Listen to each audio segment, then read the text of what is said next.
Recently, newly elected Representative Alexandria Ocasio-Cortez made headlines all over conservative media because she didn't have the money set aside to be able to afford rent in Washington, D.C. because she wasn't going to get a paycheck till January when she gets sworn in. Now, they jumped on this. They mocked her. They laughed at her. Oh, you're so poor. Ha, ha, ha. Well, as it turns out, Ocasio-Cortez's circumstances are actually not that unique. And across the country, according to a new report by Think Progress, if you're not already in the top 1% of income earners in the United States, it is nearly impossible for you to get a living wage by being an elected representative. There are some states out here, states who have what's called part-time legislatures, even though they're not actually part-time, that don't even provide a salary. So if you're an elected official in one of those states, you still have to have a regular job in order to be able to pay your bills. Unless, of course, you're a millionaire. Then you don't have to worry about anything. You don't have to go have that second job. You could be a full-time legislator. And that's the problem with politics here in the United States today. We are not paying our elected officials enough. And that is a statement that honestly I never thought I would have to say.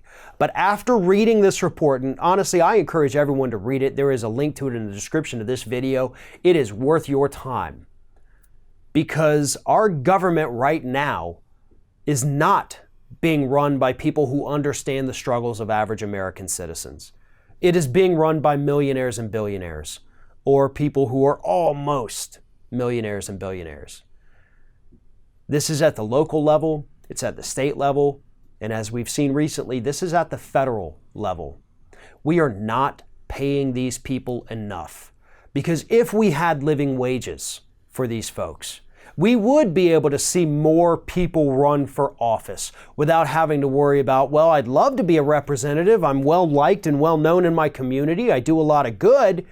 But unfortunately, I can't live on $20,000, $30,000 a year and still support my family. So instead, the millionaire comes in. They run for that seat and they get it and they make that government all about them or their business or their buddies. Whatever regulations they want killed, they'll get them killed. Meanwhile, the well-meaning yet not financially secure person who would have done a great job, would have made things better for the average American citizens, they can't afford to run for office. Right now, according to this article, it costs about $5 million at least to run for U.S. House of Representatives, and that's basically in the cheapest area of the country. $2 million for House of Representatives, $5 million for the Senate. And again, it's been a long time since we've seen any races where that's the amount actually spent. A lot of them, most of them, if not all, have been way higher than that in recent elections. Even running for a local office, state house, can cost into the millions at this point. And that's just running the campaign. And if you don't have the money to support yourself or your family once you take that job, you're kind of screwed. We are leaving out the best of this country. You know, how many more Ocasio-Cortezes are out there that could have and would have run for office and would have won had we offered enough money for these people to be able to serve these positions and still have a way of life.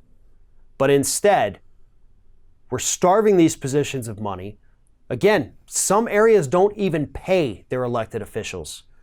Do you think the average person out there making $15 an hour has enough money saved up to be able to work for 4 years without a salary at all? Absolutely not. The only people who could afford to do that are the millionaires. And that's why governments across this country, whether it's at the federal level or at the local level, continue to rule for millionaires. Because those are the people who are actually running the government. And while they continue to run the government, it's going to be very hard to make any changes to the pay structure that would allow these better candidates, the people who understand the struggles of working people, it's going to deny them the opportunity to ever run for office.